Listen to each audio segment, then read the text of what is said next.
جنگل میں رستہ بھول گئے تھے تو سامنے شیر آ گیا، تو شیر نے جب منہ کھولا تو پتہ ہے حضرت سفینہ کی زبان سے کیا نکلا؟ کہنے لگے او شیر ذرا خیال کرنا میں رسول اللہ کا غلام ہوں۔ اس مقام پہ بھی یہی نکل رہا ہے کہ میں نبی پاک کا غلام ہوں۔ ایمرجنسی میں بھی جب کہا میں حضور کا غلام ہوں تو شیر نے دو ملانی شروع کر دی، قدم چومنے شروع کر دیے، شیر پیچھے ہٹ گیا۔ تو آپ کی زبانوں پر یہ بات جاری ہو کہ ہم نبی پاک صلی اللہ علیہ وسلم کے غلام ہیں۔ نبی پاک صلی اللہ تعالیٰ علیہ وسلم نے فرمایا، بخاری شریف میں صحیح درجے کی روایت ہے، کریم فرماتے ہیں اگر تم وہ جان لیتے نا جو میں جانتا ہوں، اگر تمہیں اس کا علم ہوتا نا جس کا مجھے علم ہے، تو فرمایا تم رویا کرتے، تمہاری کیفیات اور ہو جاتی۔ بعض اوقات کچھ لوگ غیر سنجیدگی کا مظاہرہ کرتے ہیں، ہنستے ہیں، شغل بناتے ہیں، بہت سارے کام ایسے ہیں، بہت سارے فیوز و برکات ایسے ہیں جو انہیں ملنے ہوتے ہیں نہیں مل پاتے، تو وہ غیر سنجیدگی طبیعت کی، لہجے کی غیر سنجیدگی، ان سے وہ فیوز و برکات اٹھا لیتی۔ میں دوستوں سے کہتا ہوں آپ کسی جگہ محفل میں جاتے ہیں، آپ کسی دینی اجتماع میں جاتے ہیں، لیکن رستے میں اگر آپ شغل کرتے ہوئے جا رہے ہیں، ہنستے ہوئے جا رہے ہیں، آپ نے کیا فائدہ حاصل کیا؟ آپ جہاں بھی جا رہے ہیں موبائل آپ کا آن ہے، موبائل دیکھ رہے ہیں، موبائل چلا رہے ہیں، موبائل ہی چل رہا ہے، تو آپ نے کیا سنجیدگی حاصل کی؟ پایا کیا؟ ہر کام صرف موبائل کے سٹیٹس کے لیے کیا؟ تم اگر وہ جان لیتے جو میں جانتا ہوں۔ اصحاب صفا کے پاس قرآن مجید کی کوئی آیت تلاوت کی گئی تو وہ رونے لگے، صحابہ رو پڑتے تھے، اللہ کے خوف سے، خشیت سے رو پڑتے تھے۔ کوئی آیت تلاوت کی گئی، اصحاب صفا رو پڑے، ان کو روتا دیکھ کر حضور بھی آئے اور اللہ کے رسول کی آنکھوں میں بھی آنسو آئے، اور پھر اللہ کے حبیب علیہ السلام نے اس عمل کا اظہار فرمایا۔ حضور فرمانے لگے جو آنکھیں رب کے خوف سے آنسو بہاتی ہیں نا، ان کو اللہ پھر دوزخ پر حرام کر دیتا ہے، پھر وہ جہنم میں نہیں جایا کرتا۔ اللہ کے خوف سے چھلک پڑی، جذبات ابل کر باہر آ گئے۔ سعادت مند لوگ ہوتے ہیں، سعادت مند۔ نبی پاک علیہ السلام نے فرمایا، ترمذی میں موجود ہے، حضور فرماتے ہیں 3 باتیں خوش بختی کی علامت ہے۔ یا رسول اللہ صلی اللہ تعالی علیہ وسلم کون سی؟ ایک تو حضور نے فرمایا اللہ سے ڈرو، اور دوسرا فرمایا بلا وجہ اپنے گھر سے نہ نکلو، اور تیسرا فرمایا اپنے گناہوں پر رویا کرو۔ اگر تمہیں رونا آ جاتا ہے تو یہ سعادت مندی ہے تمہارے لیے۔ مجھے کچھ دوست کہتے ہیں مجھے غصہ بڑا آتا ہے، تو میں کہتا ہوں مجھے بھی بڑا آتا ہے، بڑا آتا ہے، لیکن اپنے گناہوں پر آتا ہے، اپنی غلطیوں پر آتا ہے۔ مجھے زندگی میں جتنا غصہ آیا ہے اپنی کوتاہیوں پر آیا، جہاں جہاں مجھ سے سستیاں ہوئی ہیں مجھے ان پر غصہ آتا ہے، اور جب اپنے آپ پر غصے سے فارغ ہوں گے تو کسی اور پر بھی کر لیں گے۔ ابھی تو ڈھونڈتا پھرتا ہوں اے اقبال اپنے آپ کو، آپ ہی گویا مسافر، آپ ہی منزل ہوں میں۔ میرے عزیز، اگر انسان کو یہ سعادت مندی نصیب ہو جائے، وہ کبھی اپنے مالک کے خوف سے رو پڑے، کبھی اس کی محبت میں رو پڑے۔ مجھے بتائیں نا، بچہ جب رو ہی پڑتا ہے تو پھر اماں سارے کام چھوڑ کے متوجہ ہو جاتی۔ لوگ کہتے ہیں وہ میرے پاس آیا تھا تو بس رو ہی پڑا تھا، تو پھر میں کیا کرتا؟ وہ رو ہی پڑا ہے تو معاملہ ختم ہو گیا۔ بچے کی شدید غلطی پر اسے ڈانٹا تھا پر وہ رو پڑا، نرم ہو گیا دل ماں کا، باپ کا، چچا کا، بڑوں کا، چونکہ وہ رو پڑا ہے۔ عزیز بھائی، جب تو بھی رب کی بارگاہ میں رو ہی پڑے گا نا، جب تو اس کی خشیت سے ٹوٹ ہی جائے گا، جب اس کے حضور آ کے عرض کرے گا نا مالک میں کہاں جاؤں تیری بارگاہ میں نہ ہوں، کہاں جاؤں؟ اعلیٰ حضرت بریلوی رحمۃ اللہ علیہ کے والد تھے، بڑے درد سے دعا کرتے تو لوگ ان سے دعائیں کرایا کرتے تھے، اور عجیب سے نا دعا کے اندر محو ہو جاتے تھے۔ اپنے لفظوں میں بات کروں تو بڑی کھوب کے دعا کر دے سن، بعض بندے رٹیاں رٹائیاں دعاواں کر دیں، بس وہ ٹھیک ہے، ہاتھ اٹھا دیے جو مولانا صاحب کہیں گے ہم بھی، وہ بڑے محو ہو کے دعا کرتے تھے۔ کسی نے ان سے کہا حضرت اتنی للہیت سے اور اتنی محویت سے اور اتنے ذوق سے دعا کیسے؟ فرمانے لگے میں نے اپنی بیوی سے طریقہ سیکھا ہے۔ سیکھنے والے سبھی جگہ سے سیکھتے، اپنے بچوں سے بھی سیکھ لیتے، اور جن کا خیال ہونا ہمارے پاس کل عقل آ گئی ہے، وہ بیچارے عقل کو خیر بات کہہ دیتے ہیں، جن کو سارا ہی پتہ ہے انہیں کچھ پتہ نہیں۔ کہتے بیوی سے سیکھا ہے دعا مانگنے کا طریقہ حضرت، وہ کیسے؟ فرمانے لگے اسے کوئی کام تھا مجھ سے، کوئی گھر کا خرچہ تھا، اس نے بتایا خرچہ، میں نے اسے کہا ابھی میرے پاس پیسے نہیں ہیں، آتے ہیں تو دوں گا۔ 2-4 دنوں کے بعد پھر اس نے کہا، میں نے کہا تھا گھر کے خرچے کے لیے کچھ پیسے، تو فرماتے ہیں میں نے کہا ابھی میرے پاس نہیں ہے، آتا ہوں تو دے دو۔ عورتوں کی عادت ہوتی ہے بار بار یاد کرانا، کہتے ہیں اس نے پھر یاد کرایا، وہ میں نے گزارش کی تھی کچھ پیسے چاہیے، فرماتے مجھے غصہ آ گیا، میں نے کہا تو کیا روز ایک ہی بات کرتی ہے، تجھے کہا ہے نا ابھی پیسے نہیں ہیں، آتے ہیں تو دے دوں گا۔ ہر روز یاد کرانے کا کیا مطلب ہے؟ ایک ہی بات کا رٹا لگایا، پیسے چاہیے، پیسے ٹھیک ہے، خرچ ہے، آپ ٹھیک کہہ رہے، پر ابھی نہیں میرے پاس، کہتے میں نے ڈانٹ دیا۔ سعادت مند خاتون تھی، حوصلے سے ڈانٹ برداشت کی،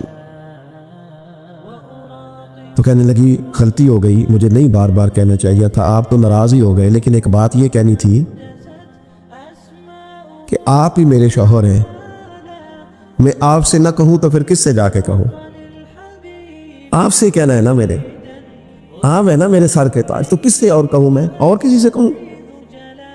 شیخ فرماتے ہیں میرے ہاتھ میں کچھ چیز تھی، ہاتھ کانپا، وہ چیز گری، چھم چھم میرے آنسو ٹپکے، چھم چھم میں رو پڑا۔ تو خاتون کہنے لگی آپ کیوں روئے، کیا ہوا؟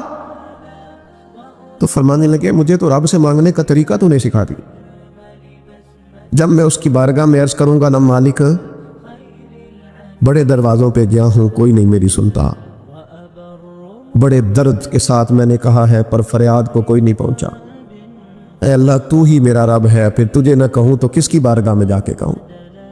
میں بیمار ہوں اور شفاؤں کے لیے ترس گیا ہوں، میں مقروض ہوں اور جان چھڑانے کے لیے ترس گیا ہوں، میں کمزور ہوں اور سعادت پانے کو ترس گیا ہوں، میں بے کیف ہوں اور سجدوں کی لذت کے لیے بے چین ہو گیا ہوں، میں بے کیف ہوں اور چاہتا ہوں میرا قرآن پاک کی تلاوت سے دل لگے، پر مالک جب توفیق تو دینے والا ہے تو پھر تجھ سے نہ کہوں تو میں کس سے جا کے کہوں؟ نبی پاک صلی اللہ تعالی علیہ وسلم نے فرمایا 2 آنکھیں دوزخ میں نہیں جائیں گی۔ یا رسول اللہ صلی اللہ علیہ وسلم اتنا کرم، وہ 2 آنکھیں کون سی ہیں؟ فرمایا ایک وہ جو اللہ کی راہ میں رات جاگتی رہی، کسی سرحد پر پہرا دیا، کوئی ڈیوٹی کی، کوئی خدمت کی راہ خدا میں، جو آنکھیں بیدار رہی راہ خدا میں دوزخ میں نہیں جائیں گی۔ اور دوسرا فرمایا جو رب کی یاد میں رو پڑی، جس سے خشیت آئی، جو ڈر گیا، پر ڈرا اللہ کے، آنسو فار سیل نہ ہو، کوئی اداکاری کا ماحول نہ بنائے، وہ اس طرح نہ ہو رو رو کے دعا، رقت انگیز دعا، اور فلاں کیا بات، فلاں کے بڑا رلایا اور فلاں میں بڑا درد تھا اور فلاں کے آنسو نکل آئے اور پیر صاحب کی بلا روئی پڑے، فار فیل نہ ہو چیزیں، اداکاری نہ ہو، اس کی طبیعت پر پورا اثر ہو۔ اور جب خشیت کے ساتھ وجود کانپتا ہے، وہ کسی نے کہا تھا کہ آنسو قربت کا سبب ہوتے ہیں، جب آپ کی روح کسی کی روح سے ملتی ہے تب آنسو نکلتے ہیں، جب تو اللہ سے پورا جڑ جاتا ہے نا، جب رسول کائنات کی بارگاہ سے تیری پوری توجہ لگ جاتی ہے، پھر آنسو بن کر دل تے پار پوے جس ویلے ادو پار بناون اکھیاں، بے درداں محبوباں دے سارے ناز اٹھاون اکھیاں۔ عزیز دوست، جب آپ پورے طور پر جڑ جاتے، او یارو کتنا روئے ہیں مسلمان اقوام متحدہ کے سامنے جا کے، کتنی قراردادیں پیش کی تم نے سلامتی کونسل میں، حتیٰ کہ مسلمانوں کے جو امیر ملک تھے ان کی تنظیمیں بنی، کوئی مسلمانوں کی داد رسی کو نہیں پہنچا۔ میری کو بہت لمبی عمر تو نہیں ہے، پر میں نے برما میں مسلمانوں کے کٹتے ہوئے حالات دیکھے، خبریں آئیں، ہم نے دیکھی کٹتے اور سسکتے مسلمان ہم نے دیکھے، ہم نے دیکھا لیبیا پہ حملہ ہوا اور ٹوٹ گیا سارا ملک، میں نے وہ منظر دیکھا جب غوث پاک کے بغداد میں بمب گرے، ہم نے وہ دور دیکھا جب کسی نے خبر دی کہ کربلا میں پھر سے کربلا برپا ہے، ہم نے وہ منظر دیکھا جب پتا چلا کہ پھر سے مولا علی کے نجف اشرف کو اجاڑا جا رہا ہے، ہم نے وہ سارے منظر بار بار دیکھے، بار بار سنے، اور اب تو شرم آتی ہے، میرا دل کرتا ہے میں فلسطین کا نام نہ لیا کروں، شرم آتی۔ یہ کوئی ہماری تقریروں کے موضوع ہے؟ یہ کوئی ہمارے کالم لکھنے کے عنوان ہے؟ یہ کو ہمارے موبائل پہ لگانے کے اسٹیٹس ہیں؟ یہ تو شرم سے مر جانے کا مقام ہے۔ یہ کوئی گردنیں اٹھا کے بات کرنے والی بات ہے؟ یہ موبائل پہ ایک دوسرے کو ویڈیو دکھانے کا منظر ہے؟ رمضانوں میں شاموں میں اپنے اپنے بچوں کو سینوں سے لگا کے افطاریاں کرانے والوں اور بچوں سے پوچھنے والوں کہ پتر تو کی کھا رہے ہیں، اس سے پوچھ لے اس کی مرضی کیا ہے۔ تمہیں پتہ ہے فلسطین کی بیٹیاں بھی سیدہ ختیجۃ الکبریٰ کی بیٹیاں ہیں، وہ مومنوں کی مائیں ہیں تو ان کی بھی تو مائیں ہیں نا۔ فلسطین کی بہنیں بھی صبح قیامت حضرت فاطمہ کے پلو میں پناہ لے گی۔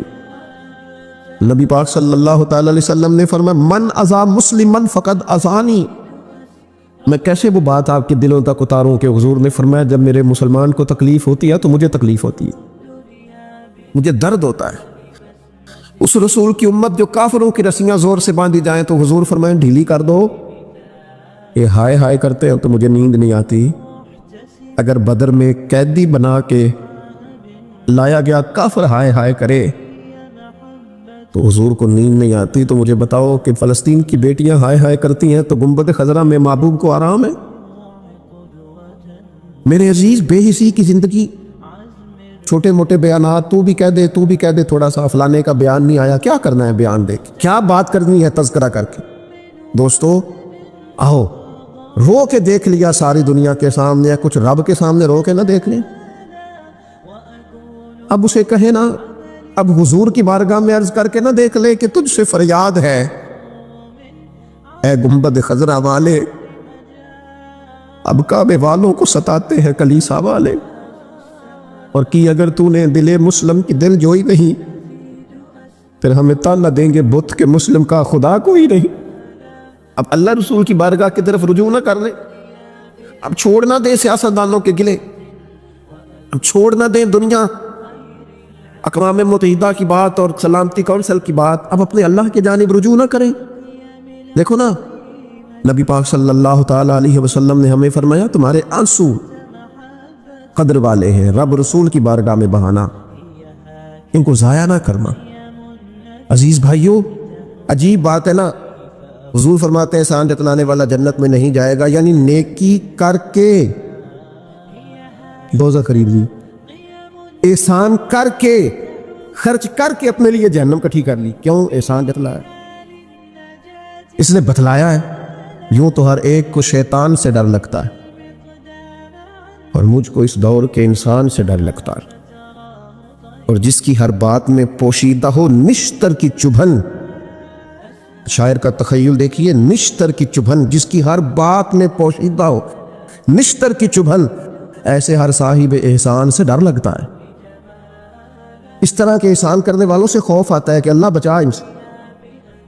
کچھ لوگ اذیت دیتے ہیں، تکلیف دیتے ہیں، آزمائش میں ڈال دیتے ہیں۔ کسی کے گھر مہمان چلے گئے، آپ کو چند لمحوں کے لیے جانا ہے، تو آپ وہاں جا کر ایک بڑے زبردست قسم کے انجینئر کیوں بن گئے ہیں؟ یہ دیوار پہ کیا کام کرایا ہے، یہ کس سے کرایا ہے، یہ اگر آپ کو میں ایک بندہ بتاؤں، اگر فلاں سے آپ کام، بھائی آپ کو تو بطور مہمان بلایا گیا ہے، آپ کو کس نے کہا ہے کہ آپ کو انجینئر کے طور پہ دعوت دی ہے؟ آپ آئے ہیں، تشریف رکھیے، اور جتنی دیر آپ کو کہا جاتا ہے آپ بیٹھیے، اور پھر اس پر تبصرہ ہے، یہ فرنیچر کہاں سے لیا ہے، یہ قالین کہاں سے آیا ہے، اتنے سوال جواب۔ بعض دوست ایسے ہوتے ہیں جن سے کہنا پڑتا ہے کہ میرے بھائی آپ مہربانی کریں، ہم آپ کو نہ انجینئر سمجھتے ہیں نہ اچھا ڈیزائنر سمجھتے ہیں، ہم نے تو آپ کو ملنے کے لیے بلا تھا، آپ آئیے اور جائیے۔ اور اتنے زیادہ تو مطلب وقت ہی نہیں ہے انسان کے پاس کہ وہ جائے اور اتنے زیادہ تبصرے کرے اور جا کے کسی کو تکلیف دے۔ پھر تفتیش کرنا، پوچھنا، اعلیٰ حضرت بریلوی رحمۃ اللہ علیہ کا حرام ہے یہ تفتیش کرنا کہ کسی کی کمائی حلال ہے کہ حرام ہے۔ آپ کیوں تفتیش کرتے ہیں؟ کس نے اجازت دی آپ کو جاسوسی کریں؟ آپ تکلیف دے رہے ہیں سامنے والے کو۔ کیا کرتے ہیں، کیا کماتے ہیں، کہاں سے؟ میرا رب ہے جس نے سب کے پردے رکھے ہوئے ہیں۔ اب کیوں ایسی حرکات کرتے ہیں جس کی بنیاد پر جناب کا ذریعہ آمدن کیا ہے؟ میرا ذریعہ آمدن یہ ہے کہ آپ دے جاتے ہیں تو میں کھا لیتا ہوں۔ آپ اپنا ذریعہ آمدن کی فکر کریں، آپ دوسروں پر کیوں اس قدر زیادہ بوجھ ڈالتے ہیں؟ اور پھر کھانا سامنے رکھا جاتا ہے، یہ میں نہیں کھاتا، تو آپ کو جو کھانا تھا گھر سے لے آتے، کیا یہ اچھا ہوتا؟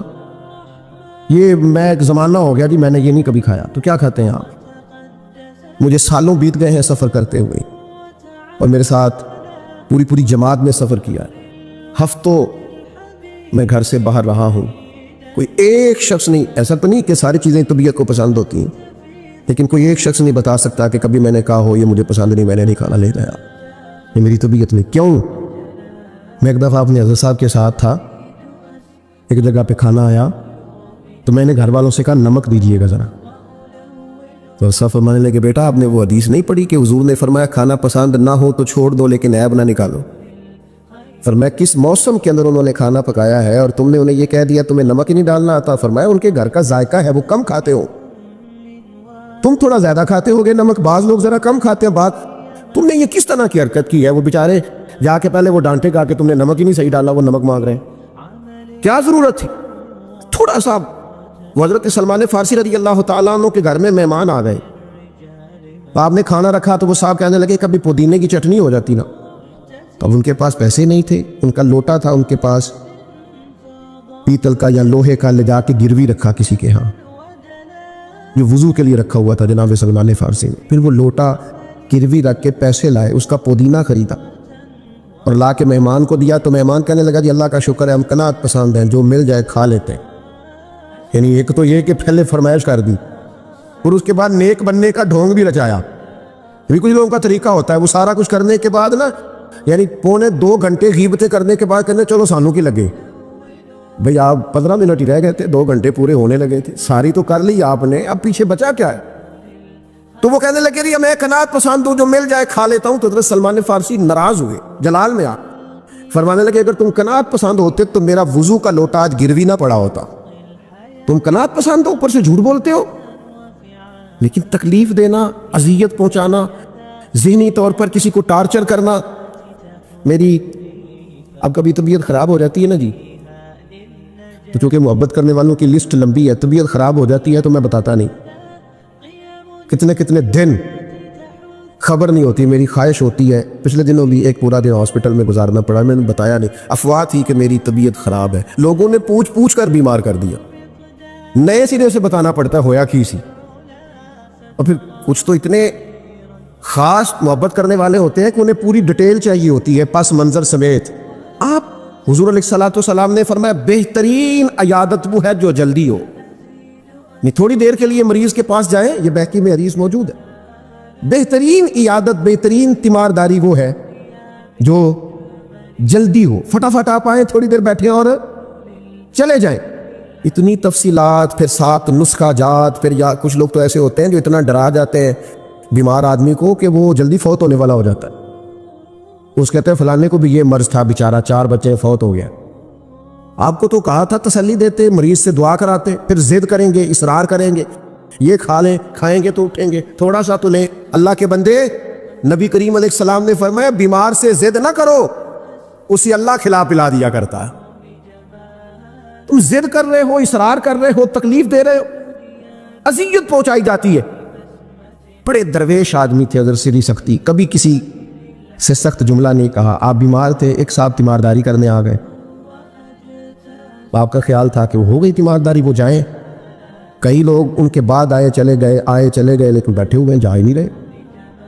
تو حضرت سری سختی رحمۃ اللہ تعالیٰ علیہ، اب بعض دفعہ مروت ایسی ہوتی ہے کہ بندہ اپنی زبان سے معزز آدمی کہہ نہیں پاتا، لیکن وہ چونکہ تکلیف میں تھے، سردی کا موسم تھا تو دروازہ کھلا رہ گیا، تو وہ صاحب کہنے لگے حضور دروازہ بند کر دو، ٹھنڈ آ رہی ہے، تو فرمانے لگے کر دیجئے، لیکن اگر کبھی باہر سے کر دینا تو ذرا زیادہ بہتر ہو جائے۔ معنی یہ تھا کہ آپ تشریف لے جائیں، چلے جائیں نہیں کہتے بزرگ، آپ کچھ لوگ ایسے ہوتے ہیں انہیں رخصت بھی ذرا اعزاز کے ساتھ کرنا پڑتا ہے، آپ تشریف لے جائیں اور دروازہ باہر سے بند کر دیں تاکہ ہوا بھی نہ آئے اور آپ جیسا کوئی پکا مہمان دوبارہ بھی نہ آئے، تشریف لے جائیں، تکلیف نہیں دیں، اذیت نہ دیں کسی شخص کو کسی بھی طرح سے پریشان۔